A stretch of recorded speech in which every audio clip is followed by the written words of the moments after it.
Dear students, good morning and a hearty welcome to Anthropology classes.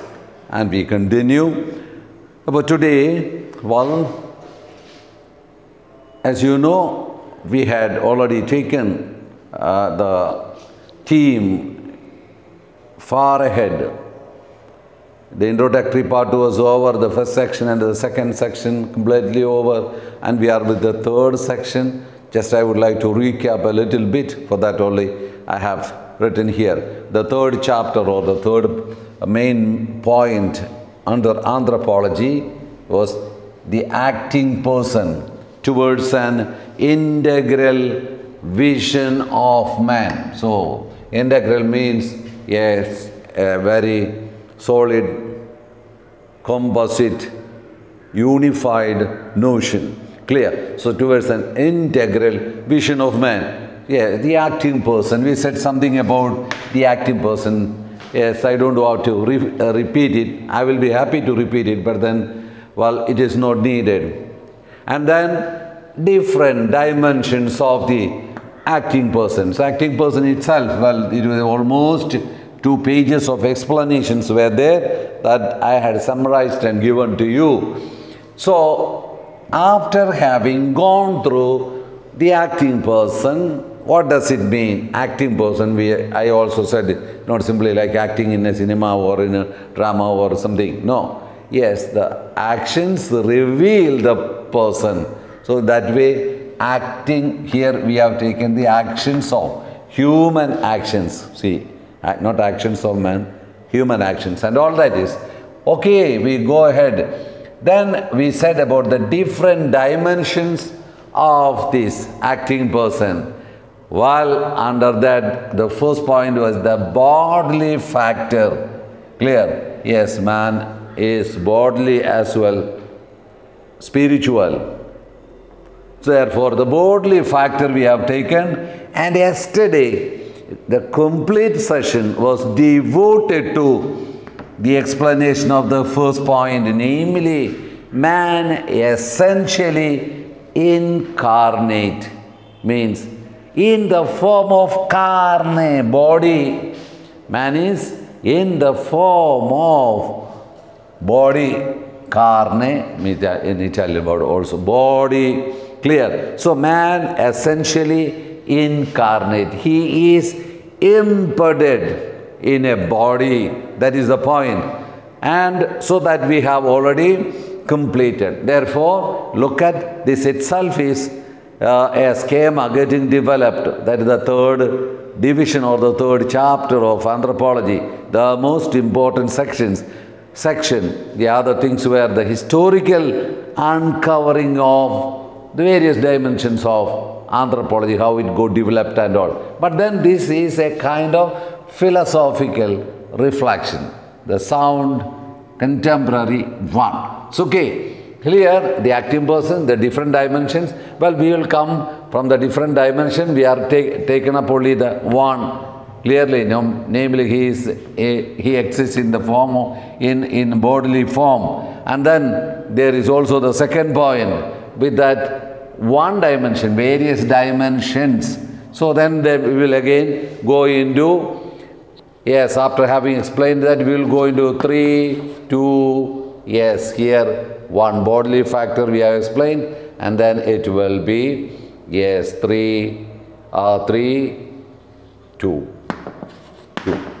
So these two are under the same division here, bodily character. So, well, that is the essentially man is incarnate. His body, all that we have spoken yesterday, very important ideas. And this idea, you can keep it with you because it is a wonderful reflection about the bodily nature of man.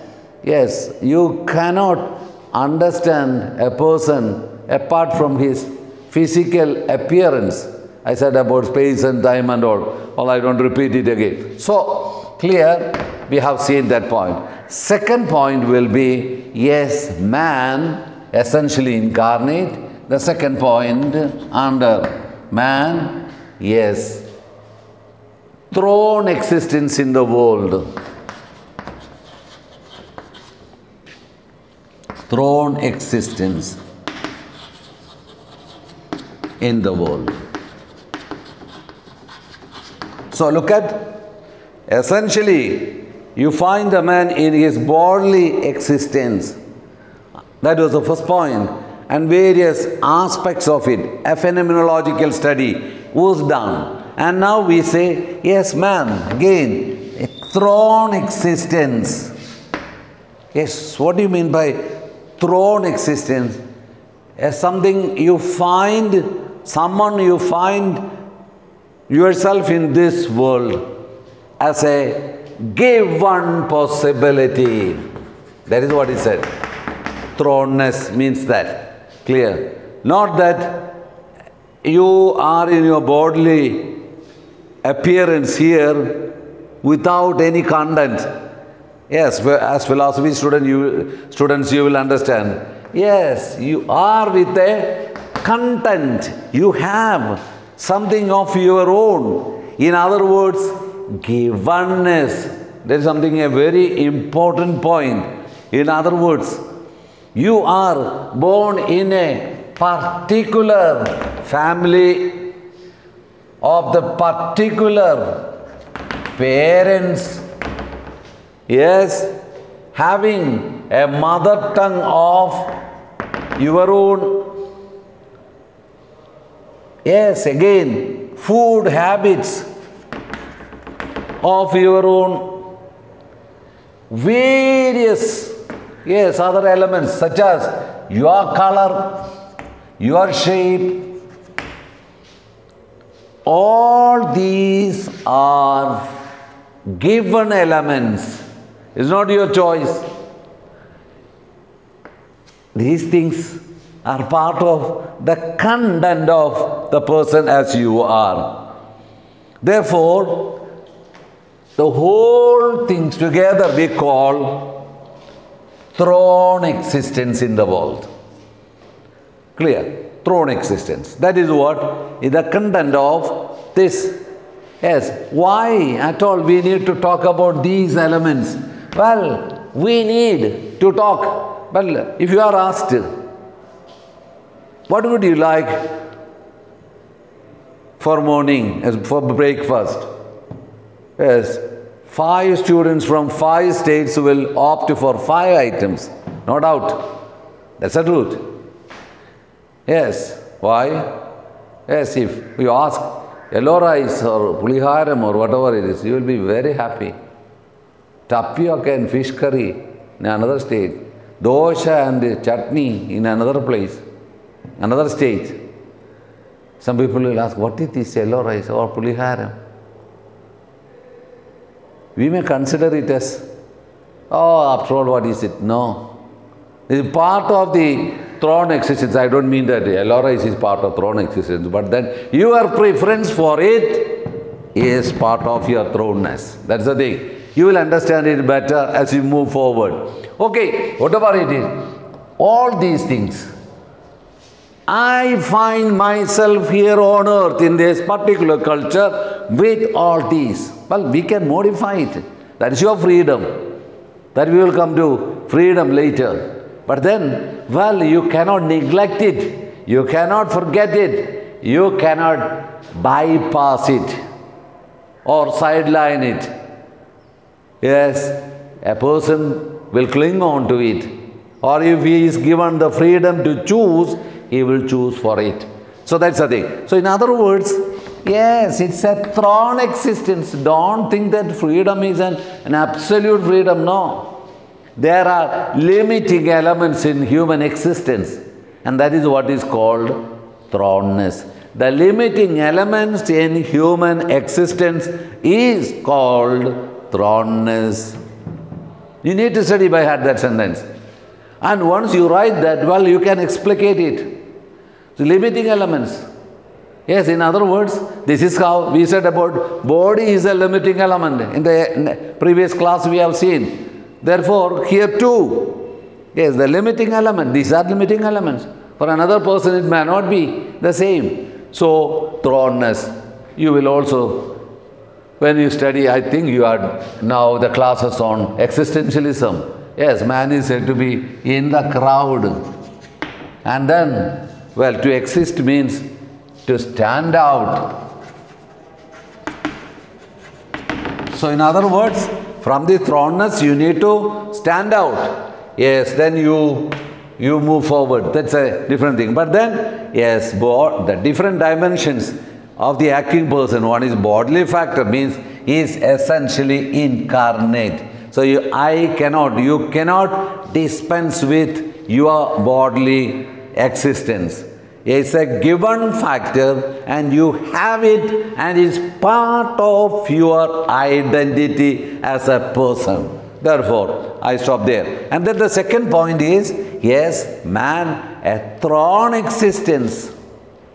Yes, this we have a lot to do with. We will take up this idea when we come to freedom. Follow? Because a throne existence is a given existence. Given, not selected. Yes, a lot more can be said. It's not that your selection. The color is not your selection. It's given to you. The mother tongue that you speak is given to you.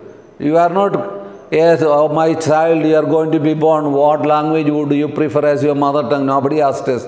Yes, your parents had been talking a mother tongue, yes, that has become yours. So in other words, it's a given one. Why I take a little more extra time here is that the moment we reflect about it, well, we will be able to transcend all these limiting elements. We will have the capacity to transcend. Therefore, yes, man, a throne existence in the world. That is the idea that we need to write down now. Okay, I hope it is clear for you. A throne existence means, yeah, the given factors in our life are called throneness. Okay. So, 3, 2, 1, 2. Yes, 3, 2. 3, 2, 1, 2. No, 3, 2, 2. Okay. In other words, man, throne existence. Although existence is primarily speaks of freedom, creativity, choice, etc. Although existence primarily speaks of freedom, creativity, choice, etc., it is rooted in the inevitable givenness. It is rooted in the inevitable givenness. It is rooted in the inevitable givenness or throneness. So, givenness, put in inverted comma, throneness, put in inverted comma. This is a typical philosophical expression to denote that, yes, we in philosophy understand in a different way. Okay. So it's rooted in the inevitable. Inevitable means what? Unavoidable. You cannot avoid it. Yes, the family into which you are born, the parents, not your selection, the language, the culture is all given to you. Inevitable, unavoidable, that's all. Throneness. Human freedom is not an absolute freedom. Let us be very, very clear about it. So, human freedom is not an absolute freedom. It's a given freedom. It becomes clear for us as we move forward. It is limited in innumerable ways. It is limited in innumerable, INNUMERABLE. It is limited in innumerable ways. Means human freedom is conditioned in a number of ways. So it's not that we think that it is an absolute freedom. It's not absolute freedom. Yes.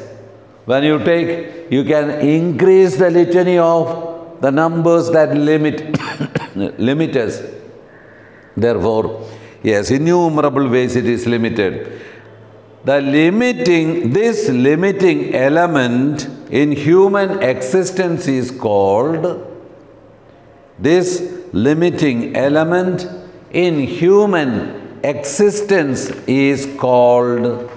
thrownness. Underline that sentence. Human existence is innumerably limited. It's not absolute in its form, but then innumerable ways it is limited. Yes, these limiting elements are called thrownness. In other words, man finds himself thrown into a world. Man finds himself thrown into a world, into a situation, situation, into a situation which is beyond his choice.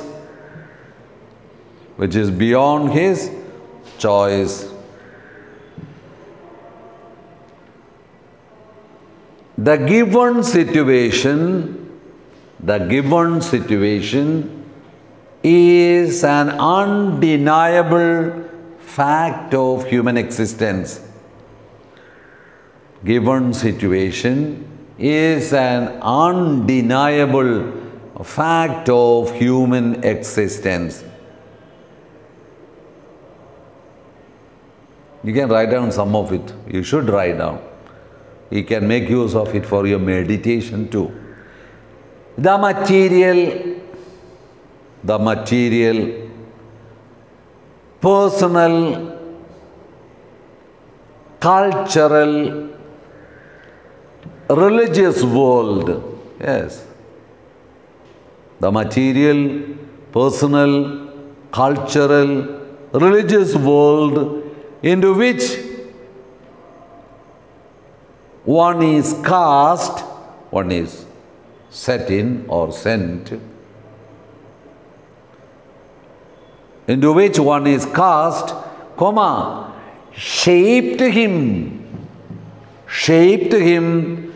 beyond his ability of choice or control. Beyond his ability of choice or control.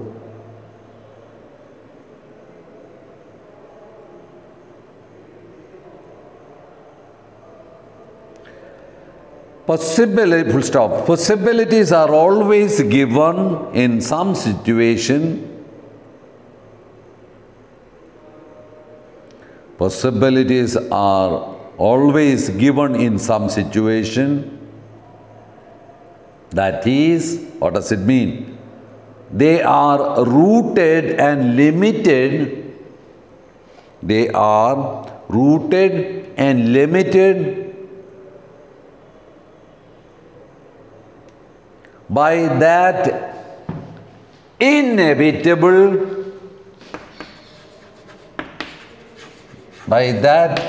in single inverted comma, inevitable, that is, what does it mean? That is, that it is thrownness. So, man is a thrown being. Yeah, from there, you understand true freedom also. You stand out from that. You have the capacity to stand out. Yes, you don't limit yourself to your language, your culture, your food habit, and all that is. You can go beyond. So, that is the next paragraph. Man's thrownness or man's thrown existence implies, man's thrown existence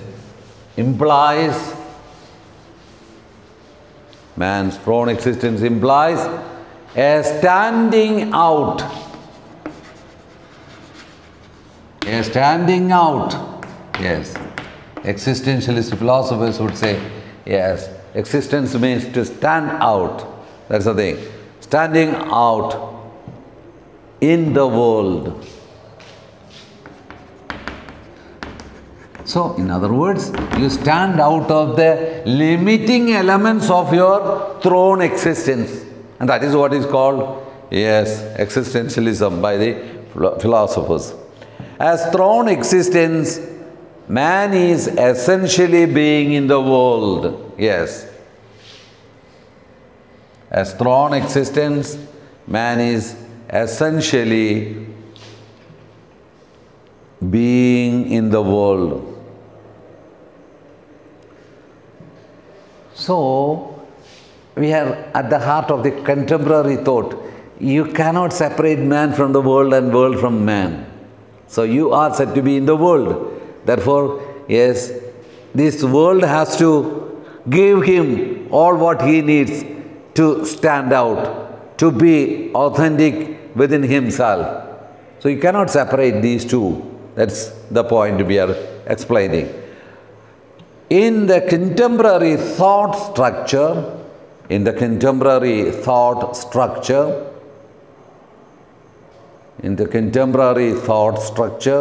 T-H-O-U-G-H-T, thought structure, man and world are not separable realities. Man and world are not separable realities. So, in other words, man cannot think of his existence apart from the world. And so too, the world cannot. That's why, if you remember Karl Marx, yes, Karl Marx defined man as a laborer, as a worker. Two things happen there. Yes. By doing his work, man is said to be in the world as a worker. What happens? Yes, the first thing is that he realizes. You see how thought is thinking about itself? Yes, he realizes, man realizes himself through his work, and then he humanizes the nature. So, in other words, with this, look at how Karl Marx ideas become relevant here. So, we cannot, in other words, separate, yes, man and world are not separable realities. What one implies and involves the other but one implies and involves the other.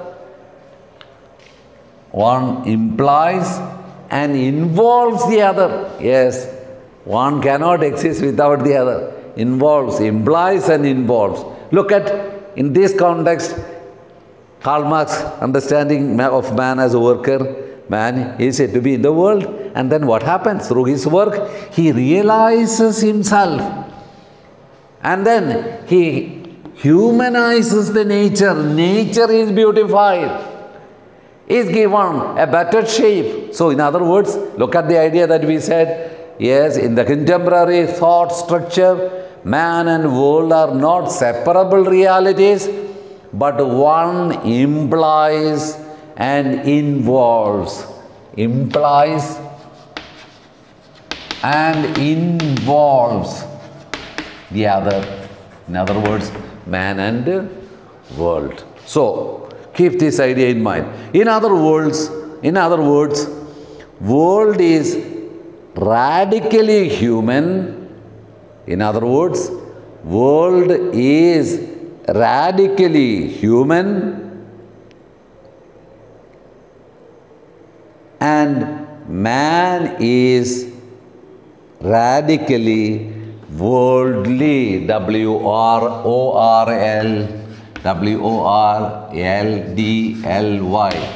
Yes, man is radically worldly. Means, yes, he finds his meaning, existence in the world.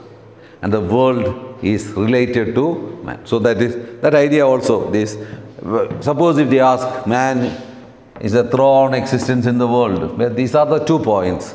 Limiting elements of human existence is called thrownness, and that thrownness is found in man finds himself in this world, and these are not 2 separable realities. One involves and implies. That's the thing. The other. Okay. And then, okay. Thus, world means, what does it mean? Thus, world means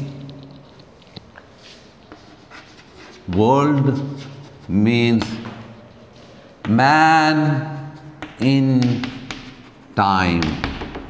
Yes, that world means man in time. Yes, I recall your attention to what you have studied in the 2nd year, Kant. Conditions of the possibility of knowledge. Yes, transcendental, aesthetics, analytic and all, space and time. You look at the relevance coming here. Yes, man, yes, you have your beginning in time and in space. Yes, when are you born? Yes, where are you born? Yes, space and time comes. So, in other words, world means man in time. Okay, world is there only insofar as man exists in time. World is there, T-H-E-R-E, there is world only insofar as man exists in time. To put it in a different way, man's existence in time,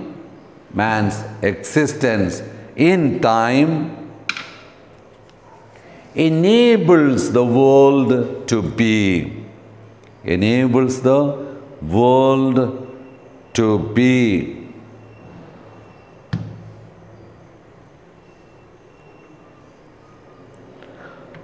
Thus, the world is not a brute reality. Yes. Thus, the world is not a brute reality. World is not simply a raw material. No, no. Yes, that is a contemporary thought. The world is not a brute reality that can be empirically pointed out. That can be empirically pointed out. But rather, it is an intentional object or reality. It is an intentional object or reality. Yes, if you think about man, you cannot think about man apart from world. So in other words, intentionally, the world becomes part of human existence. So man's existence, yes, is simply, the world is not a brute reality, but can be empirically pointed out. Yes, the world is not a brute reality that can be empirically pointed out, but rather it is an intentional object or reality. The rest is an explanation, you can just listen to it. The world has the meaning of an ordered and unified whole only in relation to man. Yes, that is, you had been studying it at the beginning. Yes, man is there so that the world has its meaning. Without man, there is only chaos, confusion, wherein entities are disparate. It is rather a horizon. Oh, the world is the horizon. You can write down, yeah. The world is the horizon. Yes, he's summing up the important ideas. World is the horizon of the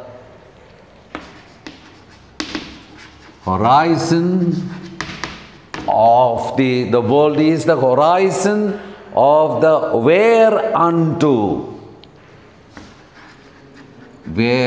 whereunto, in inverted comma, whereunto of man's relating himself, whereunto of man's relating himself to the various entities, to the various entities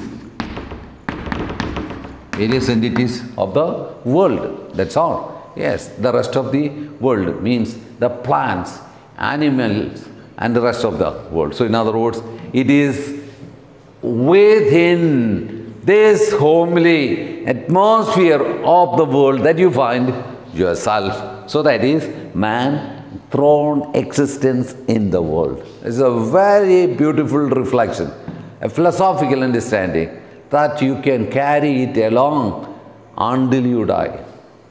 It can be passed on to the next generation too. So, world is the horizon of the whereunto of man's relating himself to the various entities.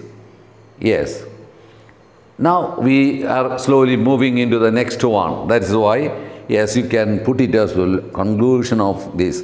Since man relates himself to things and persons differently, yes, since man relates himself to things and persons differently, we have different pictures of man in the environmental world of things and in the communal world of persons. So, since, yes, man relates himself to the things and persons differently, we have different pictures of man in the environmental world of things and in the communal world of persons. Therefore, we go into the next section. Clear? Yes, that is, yes, into the environmental world. How are you going to relate yourself? Yes, into the environmental world, how are you going to relate yourself? That is what is going to be the next section, which we will see it in the next class. Thank you very much.